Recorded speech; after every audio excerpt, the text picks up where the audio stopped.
just a special kiss. Oh, that is classy. Everybody likes that song. And joining me is the vocalist, producer, songwriter June Holland.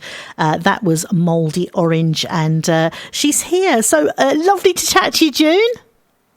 Oh, thank you so much for having me on, Michelle. It's brilliant to finally meet you, because we've not talked. I've only heard your voice so far, but it's great to meet you. Let's start with, we'll come back to Mouldy Orange because I want to talk more about that song. But what's your earliest musical memory? Oh, earliest musical memory, it probably like when music really became a thing for me that was really important was when I was really young. I was really scared of the dark. And my dad, from pretty much the minute I was born, made me mixtapes. And in order to get off to sleep, that was like the only thing that I would be happy with, is if I got to listen to my tapes to help me fall asleep. So that's when I sort of really realized like how powerful music can be. It helped me get out of the scaredness of being in the dark and just listen to those tapes until the tape player went off, because that was the only reason he let me have it.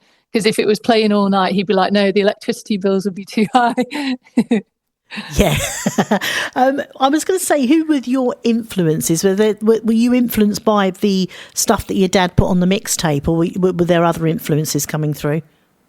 Yeah, I mean, he put like a lot of different music on those tapes as well. So I've always been, from a very early age, exposed to like lots of different genres. But I really liked listening to things like Motown, Northern Soul growing up. And then also like Stevie Wonder's one of my favorite artists. But then as I got older and got into like college and stuff, I got really into bands like the Arctic Monkeys, Catfish and the Bottommen. So I've got like a lot of like eclectic different tastes of music, and I think it sort of then comes through into my music. Like it's very acoustic, singer-songwritery, but then I've got like little elements of different inspirations that I have. And when did you discover that you could sing? When did you? Because I find this really interesting that a lot of people can say they can sing, but they sing, but they're not singers. Yeah. So when did you discover? And people went, "Oh, wow, that's a voice." I think, well, when I was in year 5 at primary school, we had this talent competition. I don't know whether like I thought I was good at that point, but like I won the talent competition by doing a song, and I really wanted to do Crystal Gale, Don't It Make My Brown Eyes Blue? And my teachers were like, what? Because most kids were like singing Spice Girls and Sugar Babes and stuff, and I was like, Crystal Gale, please. So yeah, I sang that song and I won the like little talent competition that we had at school. And at that moment I was like, oh, I maybe I'm like good at this, maybe I could like keep going with the music stuff. So that was like the first big moment for me. So the EP Darkness Into the Light, okay, yeah, Mouldy Orange, is that on there, and is Sing on there as well? Yes, so those two that I've just released are sort of like the featured singles off the EP, and the EP's coming on the 22nd of May on like all the streaming platforms and everything. So I just thought I'd drop a couple just to get people like familiar with them before I come out and do it on tour, and hopefully then I can have some people singing along with me. I know you've already been singing along today to Mouldy Orange, so yeah, hopefully I can have people like that at the show. That would be amazing. Yeah, sorry about that. Have you heard it in the background? I didn't realise you could hear that. I was sitting here singing along whenever I play independent music. I love the fact that I can. Now, Darkness... No, it sounded lovely. Oh, thank you. Darkness Into the Light, I was going to say, is that the journey with the song? So would you say that Mouldy Orange, which I know is written about a late diagnosis of having ADHD, would you say that sort of darkness coming up to Sing, which is a light, is that how you kind of put the EP together? Yes, definitely. So it's almost like in two halves. So yeah, the first 2 tracks are more from the darkness, and one of those is Mouldy Orange, and then the second 2 tracks are from the light half, and Sing is one of those tracks. So yeah, it's sort of my journey from like a period of my life where I was going through a really tough time, and then out onto the other side, which is hopefully now that I'm doing my music and everything. So that's the journey. Yeah. And sometimes when people get diagnosed with ADHD when they are older and not children, it can really help to understand why you do things that you do, the way you feel and the way you think about things. And it's very helpful, that song in particular, because you mentioned object permanence in there. So for people who don't know what that is, because they might be out there saying, I've always struggled a bit, and because it's not just about being overactive ADHD. There's lots of other things. You might not even have that side of having ADHD. So tell people what object permanence is. Yeah, so object permanence is when something's not there in front of you, it's sort of out of sight, out of mind, and then you just forget that it exists. And that's where the title Mouldy Orange really came from, because often I would, and I think I remember you doing a slight feature about this on your show where you find what you have left in your handbag, Michelle. But I used to leave fruit and things like that in my school bag all the time. And then because I forgot about it, it wasn't there in front of me, it would stay in there for many weeks and then become moldy often, and often it was oranges, and I sort of feel a bit scarred from that, which is why I wanted to call it Mouldy Orange. Yeah, I think that I do mention that quite a bit. The bag I've got, sometimes I've put my hand in and gone, oh my God, and there's a banana. It's normally a banana that's in the bottom of the bag. If anyone's a bit like me, that's exactly what I do. Do you ever feel a song is gifted to you from the universe because it comes through so quickly, it's almost like you didn't write it? And if you have, is there a song like that on your new EP? Yeah, I mean, often I don't really try really hard to write a song with any of the songs that I've released. They come to me, like, I feel like just exactly how you've described it. Like, I am often overtaken by an emotion, whether that be really happy, really sad, and then I'll grab my guitar and I'll sit and write a song, and it will usually come out on the page within like 15 minutes to half an hour, with all the ones that I've released so far, and with all of the ones that I think, oh no, there is one on the EP that I like actually wrote with purpose, but I think all the other tracks on the EP just sort of came to me one day. Definitely with Sing and Mouldy Orange. So yeah, that's sort of how I write. And when you go out, you're going out with a band, it isn't just you on stage. Do you do sort of acoustic bits and then there's a band with you, or is it just you on your own with the guitar? So I do a mixture. I've done plenty of gigs where it's just me and my guitar, and then I also started performing with a band sort of at the start of last year, and I for the tour that I've got coming up, it's going to be a mixture of the two. So I'm bringing my guitarist down to London and Newcastle with me, and then on Manchester date it'll be the full band, just because my bassist just had a baby like a month ago, so he's not ready to go on the road at the moment. But yeah, it'll be really nice because we've got different arrangements for each show. Sounds very exciting. So you are on tour at the moment. So are you coming to London? Did you say you're going to be doing a London show soon? Yes, so London is the 19th of May at 21 Soho, and it's right next to a tram stop. We have trams up north, a tube stop. It's right next to a tube stop. And is it right the way across the UK? Are you going into Europe yet, or are you just basing it in the UK so far? Just UK. It's my first ever tour, and I just wanted to keep it quite small to try it out. You hear about lots of artists now, even bigger artists who are like struggling to do tours and things like that. So I thought I'll start small, and then if it goes well, we can go from there. So I'm just doing Newcastle on the 15th of May, London on the 19th of May, and Manchester on the 21st of May. It's an expensive business, as I always say, if you are a singer-songwriter, especially if you want to go and do gigs. And that's why I know a lot of people have Spotify and we have Apple Music, etc. But if you really like an artist and you want to support independent music, you can go on to things like Bandcamp. You can pay for a song, pay for the EP, you can download it digitally. And I know it's a bit of a weird concept to pay for music, but we don't want music just to be for rich people to be able to make it. It's meant to be for everybody. So if you do like an independent artist, I always say, they've got merch and bits and pieces, because that all goes back in to making more music, doesn't it, June? Yes, 100%. Yeah. And also, if you want to go and see a band live again, ticket prices are normally quite reasonable, actually, go and see independent artists. But, go out there and see some live music, because it just puts you in such a great mood to go and see some live music. I was going to see, so you've got the tour coming up. You've got the EP, which is Darkness into the Light. And will that be physical copies, or is it going to be on digital? Yeah, so I have actually, for the first time ever, got physical CDs of my music, which is a great experience for me, just to see things in real life. So yeah, I've got some copies of my EP, Out of the Darkness into the Light, to bring on tour with me.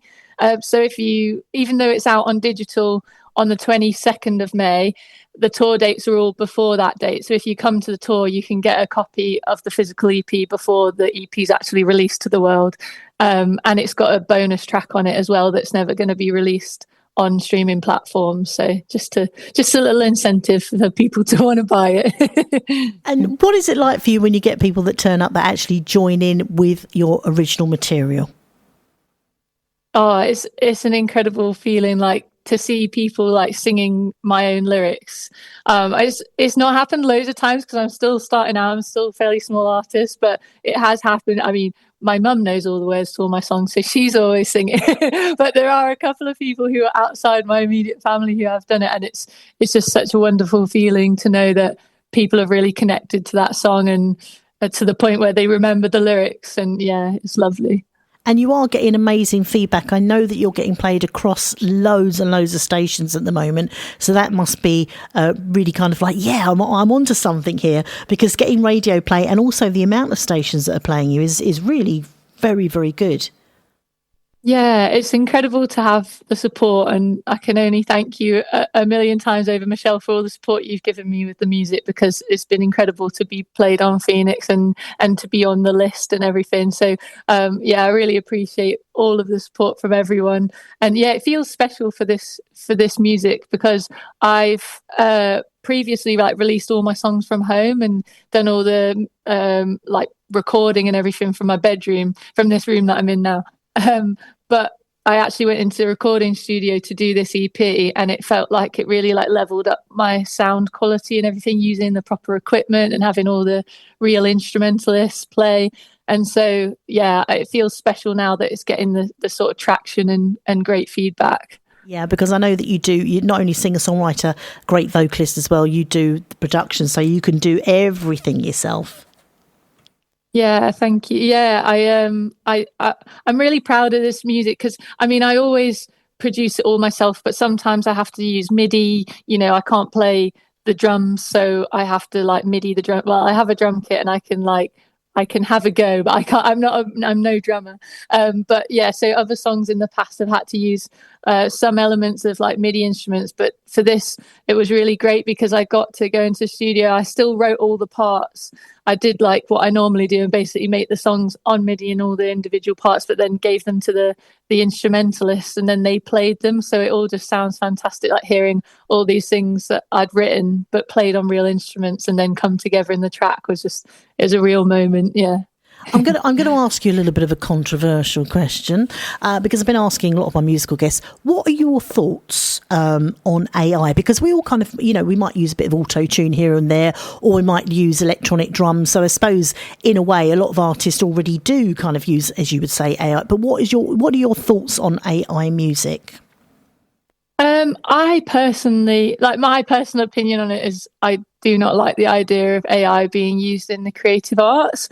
Yeah, I have used MIDI drums to get by, because it's the only thing that I had, and I didn't have the money to pay a drummer and stuff in the past. But I am really against auto-tune, so none of my tracks have any auto-tune on. I have the sort of thought about it where I'm like, if a guitarist were to mess up a take on a recording, he wouldn't just be like, oh, let's just auto-tune the notes. He would probably redo the take. So I think as a vocalist, I should be able to do the same. So I will just do a million takes until it's perfect. But yeah, so my opinion on AI is, I think maybe it has a place in terms of I don't know, admin tasks, people use it for emails and or to find out information and things like that. But when it comes to art, I think it's so personal and so human that it should stay that way, because I think you can always tell when it's a piece of AI music. I feel like you lose the sort of soul of the music. But that's just my opinion. Yeah, I do. I do feel the same. There's something that your ear. There's something you don't hear, which is the realism. I think it's that. It's the voice is too perfect. There's something just missing. Which is. Yeah. And your voice, by the way, is superb. I've loved both your tracks you've had at Mouldy Orange, and the new one, which we'll end the interview on, is called Sing. So tell us how this one came about. Thank you. Yeah, so actually I wanted to write a song. Well, I sort of had in my head that at some point I want to write a song that's quite challenging, because if I go to do a cover song, I would usually go for something like some of the idols that I love, is like Etta James, Ella Fitzgerald, all these like big massive voices, and they're quite challenging songs to sing. But I was like, I've got a lot of songs that I've written, and yeah, they might explore my range a bit, but they're not like super challenging. Because I guess you write where you're comfortable, but I was like, I want to write something that's like actually quite difficult. But then I feel like I'm going to regret this decision later down the line when I've got to do it every night on a tour. but yeah, I wanted to write something a bit challenging, and this song's all about that sort of feeling. I feel like it's a bit of a continuation from my song What I Told My Boss, where it's when I decided to take the leap to do my music full time, and Sing is sort of like, it's got similar sounds to it, and I think it's sort of a continuation on from that, and it's that feeling where you just feel like you've got this calling and that's what you were born to do, and that's what I wrote Sing about. Now, the EP, as we mentioned earlier, is called Out of the Darkness Into the Light. It's going to be out on the 22nd of May, is that correct? Yes, that's right. And you can see June in London at 21 Soho on the 19th of May. How much are the tickets for that? They're £10, but you'll see free artists, because I've got two amazing supports as well. I've got Joe Doonan, who's my main support, and then also I've got Madeline Thorpe, and they've got incredible voices. So you get to see free artists for £10, which is a bargain. So if you are in London, or you fancy popping up to London, make sure you pop and see June before you can't get tickets to her shows, because they'll be sold out. There we go. And so it's lovely. Do you want to give a mention out for your socials as well? Yeah, so my socials, I'm pretty much on all of them at June Holland Music. The only one that I'm not is X, because there's not enough characters. So X or Twitter is June Holland _. But everything else is June Holland Music. Brilliant. It's lovely to talk to you finally. We are loving this song on the station. It's called Sing It. It's by June Holland. Would you like to introduce your song? Oh, yes. Thank you so much for having me on and all the support, Michelle. This is June Holland with Sing. Thanks so much. Take care, my lovely. Thank you. Oh, thank you, When Michelle. I was just a baby Bye. girl, he gifted it to me. Though I didn't know back then just what it would really mean.